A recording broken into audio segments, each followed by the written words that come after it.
बिस्मिल्लाहिर्रहमानिर्रहीम अस्सलामु अलैकुम वरहमतुल्लाहि वबरकातुहू रब्बिश्रह ली सदरी वयस्सिर ली अमरी वहलुल उक़दम मिन लिसानी यफ़क़हू क़ौली।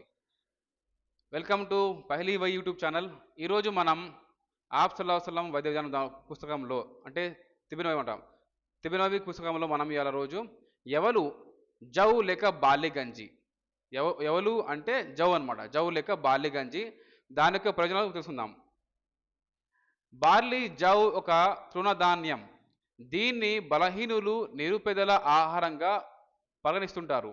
అయితే వేసవి కాలంలో సాధారణంగా దీని పిండిని పానీయంగా చేసి వాడుతుంటారు. దైవప్రవక్త సల్లల్లాహు అలైహి వసల్లం బార్లీని రోగులకు మంచి ఆహారంగా, ఉదర వ్యాధులకు, శరీర బలహీనతలకు, నడుము నొప్పికి మంచి ఆహారం అని సెలవిచ్చారు. సుబ్హానల్లా.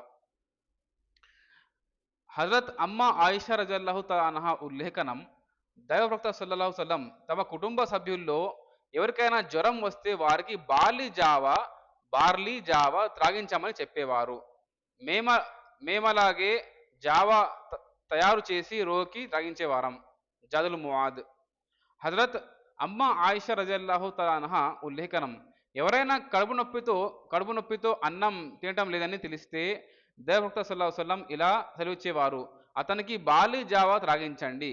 ఎవరి ఆధీనంలో నా ప్రాణం ఉందో ఆ దేవుని సాక్షిగా చెప్తున్నాను, మీ ముఖాన్ని దుమ్ము ధూళి నుంచి ఏ విధంగా ఒక వస్తువు శుభ్రం చేస్తుందో అలాగే ఈ బార్లీ జావా మీ పొట్టను శుద్ధి చేస్తుంది. జాదుల్ మఆద్. ఎవరి ఇంట్లోనైనా మరణం సంభవిస్తే హజరత్ అమ్మ ఆయిషా రజల్లాహు తఆలా అన్హా, హజరత్ అమ్మ ఆయిషా సిద్దికా రజల్లాహు అన్హా బార్లీ జావా తయారు చేయమని చెప్పేవారు.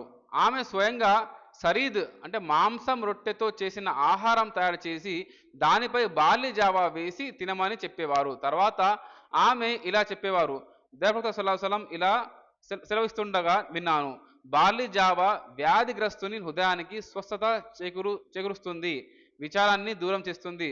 జాదుల్ మిఆద్, హాకిం. సో ఇదండి.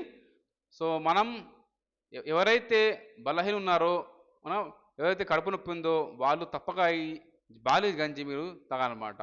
Thank you so much.